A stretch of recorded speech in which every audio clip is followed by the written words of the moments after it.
Look, let's get it down to brass tacks. I showed this to 3 soccer moms one day while having this, and all of them said, why are the seats red?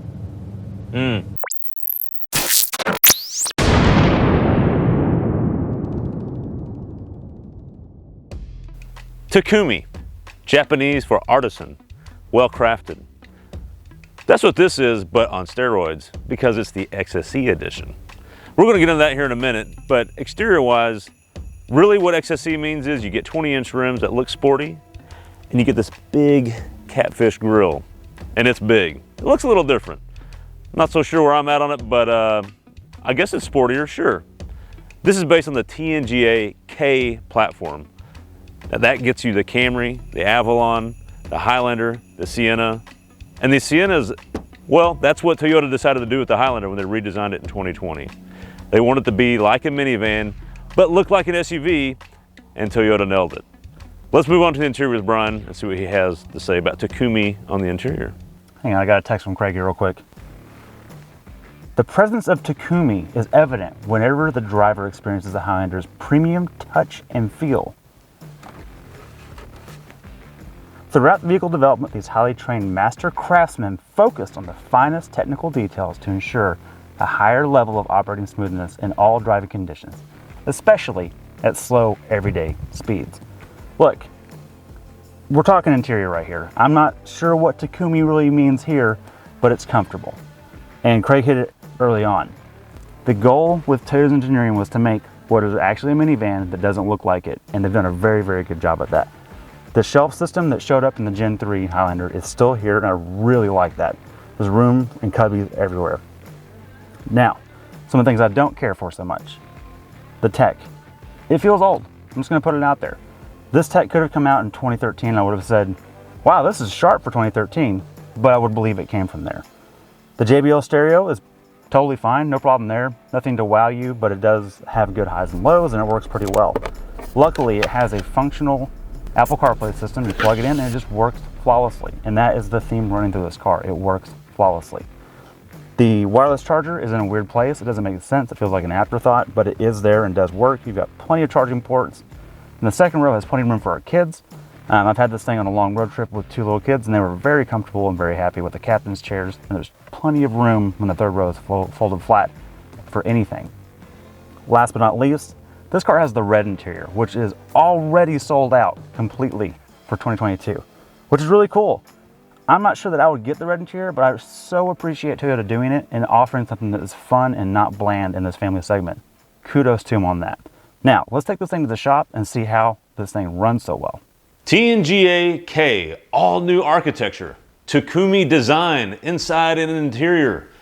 Except until we get to under here. This has been around since, well, 2005. It's a great motor. We love it. It's in everything Toyota makes and that everything just about Lotus makes. So we love the motor. Don't think that we hate it. What that means is it's got the quality, reliability, and durability. So Toyota's really fighting, upgrading to the turbo game, the smaller displacement turbo game. They've done that by adding an Atkinson cycle to this bad boy. It's a simulated Atkinson cycle, not full on that you see in a lot of hybrids. So normal cycle is auto cycle, which is what every motor on the planet has. Atkinson cycle basically leaves the intake valve open a little bit longer, so it completely clears the chamber of any fuel or air that's left in there, using all the energy from the piston. It just means a little bit better fuel efficiency and a little bit better emissions when you're not under load. The reason it's simulated is because you don't want that. Normally you want that power and you want that torque, and that's where that goes away, and it's just normal auto cycle when you're actually putting the pedal down and you want to feel it. That's how they're avoiding going to the turbos right away. That's how they've been able to use this motor since 2005. They keep doing these small little emissions tweaks to keep using this motor because they really like it. I'm sure soon we'll see the turbos show up on the scene like we've seen in the trucks, but not here just yet. And unfortunately, we get the choice with this. Transmission-wise, it's the UR series transmission, and that's a Toyota Aisin development, co-developed unit that works well. It's an 8-speed, and it shifts fine. We'll get into the ride and drive in a minute. Maybe it's lacking in some areas, but we'll discuss that later. One of the trick things about the XSE model, and that's what I want to dive into here, is it used to be prior to the XSE, when this new 4th generation Highlander came out, you could only get the mechanical torque vectoring all-wheel drive.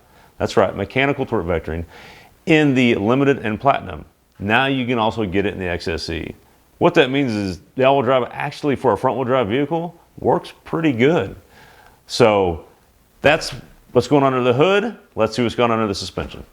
Time to get underneath this beast and see what makes the XSE so darn sporty, and that starts with the rolling stock. This happens to be a Bridgestone Alenza Sport AS, which stands for AS. You can tell by the tread it is meant for the road and not the mud. And these puppies weigh 66.4 pounds. They're kind of heavy, but they do handle quite well. They're 235, 55, 20s.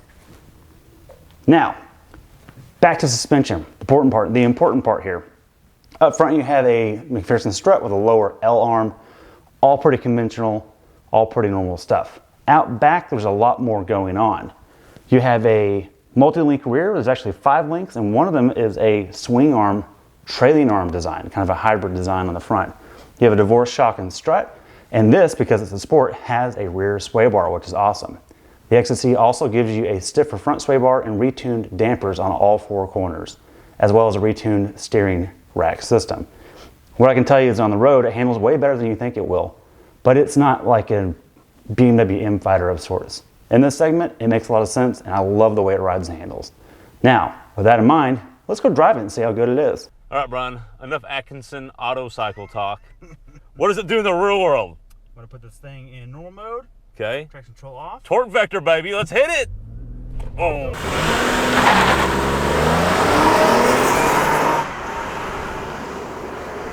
Okay, nice surge. 20, 30. What happened? 40, it shifted early. Oh. 50 and 60. Oh, well, it started off really strong. It did. What happened? Well, what happened, Craig, is there's an 8-speed auto that doesn't like redline for some reason. Huh. But it's a great engine. This was the sport model. I know. Well, it is. Okay. It is. But that's more about, as we discussed, it's more about suspension. So True. anyways, Good point. What was that to 60, Craig?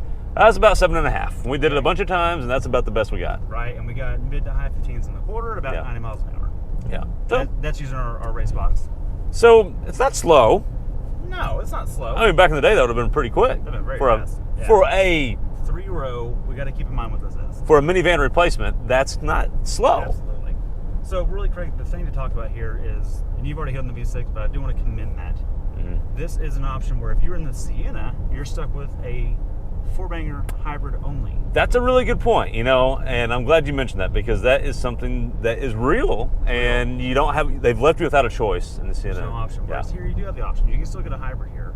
Yes. But when you do get into it, well, it just doesn't give you enough gear, but whenever you do find over 6,000 RPM, it's a great sound. And this is the same engine that Lotus likes to use. Right. And so it's a gem of a motor. Right. And we mentioned that this is in the shop segment. This motor's been around since 2005. It's been around forever. We get that. Right. But the reason it's been around so long, it's not a bad motor. No, it's good. Yeah. Now I do want to just wrap it up for the end user.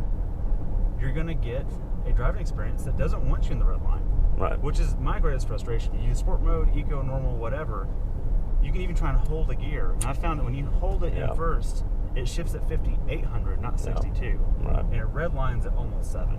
But you mentioned it. But the biggest thing about the Sport Edition, which is what we're in, other than the red seats, of course, is the suspension setup. Right. And you talked about that in the shop. But now we're on the road and we're actually driving it, and we actually get to feel how that suspension works. Right.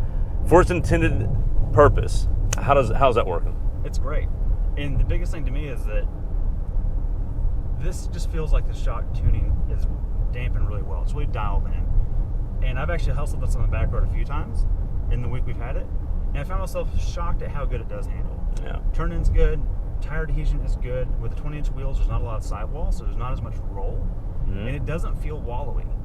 And so I only wonder if you had the non-sport model and didn't have a rear sway bar, had the softer shocks and the softer sway bar on the front, how cloud cream puff is that going to be? Yeah, depends what I don't know. Depends what you're going for, and I think we both mentioned this off camera, but look, if we had to get a Highlander, this is the setup we'd get. Yeah. We wish this suspension setup was on all Highlander trims. This should be the standard. Yes. Because look, this is not a replacement for a Durango SRT. It's not that kind of shock tuning. Right. But for a daily, every person driver, they're going to be very happy with it. And I'm happy with it too. I think it handles quite well. So the perfect Highlander might be the limited because you get the crotch chillers right. That's with this suspension. It's the only thing this thing is missing. There you go. All right, Brian.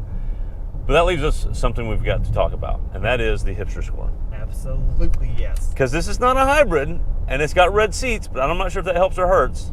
So whenever you're ready, 3, 2, 1, 5, 6. Yeah. Dude, I just told you the reasons why it was going to be low, and you didn't listen. It's low because it's not a hybrid. I understand that. But to me, it gets a full point for the red interior. See, to me, it loses a point for the red interior. Okay, that's where we differ. That's where it is. So I think Hipster's going to see the red interior and they're going to go, ugh. I don't know, man. I love it, but you're the only person I've shown it to who's liked it, and that's why I'm saying it gets a point. Okay, well, maybe I'm not a hipster then. No, I think you are. Oh, you think? Oh, okay. Yeah, that's what okay. I'm saying. What I'm getting at here is that. Wait, hang on. I'll tell you something about kombucha tea. Is that right? Did I say it right? You said it right, yeah. Yeah. Look, let's get it down to brass tacks. I showed this to 3 soccer moms one day while having this, and all of them said, "Why are the seats red?" So I don't know that the mainstream likes it, but man, do I appreciate it. I really do. There's some flair in this thing. All right, so a little bit to be debated there on the red seats. Controversial. Let us know in the segment or in the comments. But Brian, let's go wrap this puppy up. I like it. We're gonna take it on the hill test because it's got off-road modes. The Torque Vectoring. You've talked about that in the shop. Off-road modes. Now, the approach angle is less than 18 degrees. But it's got a really good departure angle. Yeah, so if we go backwards up the hill, that'll work. Okay, well, let's go wrap this up. Right. Well, Brian, we've had a good shoot today. Yes, we have. And so it's time to wrap this puppy up and see who this car is for. But before that, we've got some Patreon updates. Oh, okay. Oh, we do. Yes. We have our first Patreon member, and he is actually a full cup hipster. Yes. Which means... That means we rate his car. We give him a Hipster Score. Do. So as you can see here, he is drifting his Subaru Outback. Drifting. In the snow and ice, mostly ice, but snow. In Canada. Those are two things that hipsters don't really care about. Well, they care about Canadian stuff, and Tim Hortons and plaid. But drifting, probably not so much, but we care about that. So that's might matter. The hipsters here like Canada. Yeah, so on 3? 3, 2, 1, 7. Congratulations. You finally figured it out. Yes, Canadian Feel, you got a 7. Hope you enjoyed that. But pro tip, if you want to increase the Hipster Score, if you want to go up from 7, you want to go to 8 or 9, I don't know if you can get that 10 in a non-hybrid anything. Anything overland. Yes. Rooftop tent? Rooftop tent. Yep, definitely. A picture of the Tim Hortons coffee in the cup holder wearing flannel. Or gold wheels. That would get you. So there you go. Thanks, Phil. We appreciate that. If you want your car rated on the show, be sure to join our Patreon and be a full cup hipster as well. Now, enough of that. To the Highlander. Who's this Highlander for? Or not who's this Highlander? The Highlander XSE. Brian, who's it for? I think it's for people that want the wheels. Okay. Because I honestly think, at least in our part of the country, the majority of people that buy the XSE will go, well, I like those wheels. Or I like those red seats. That's why I'd get it. Right. Because of the red seats. So. But they're all going to be surprised with how good it drives and how much better the shock tuning is on it. And I think it's going to be a gem for those that do. And this is actually quite the value because you get it really is.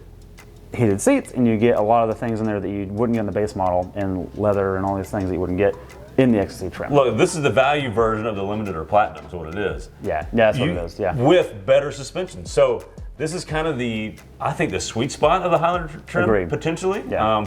I think you're right. I don't think people will even know the suspension sport part that really does help. Right. But they'll get it and they'll drive it and they're like, this is nice. And the main gem of this, and the main reason I like this Highlander is the V6. I know it's older, but man, it is a sweet engine. I do just wish that the the transmission would let you find the red line a little bit more.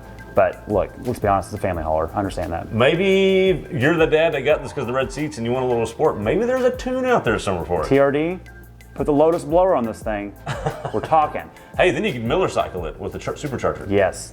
There you go. With that, thanks for watching. Please be sure to subscribe and like. Don't you say puppies, dogs, whatever? If you like it, you say say the puppy, whatever. whatever. Thanks for watching. We'll see you next time. All right, see you next time.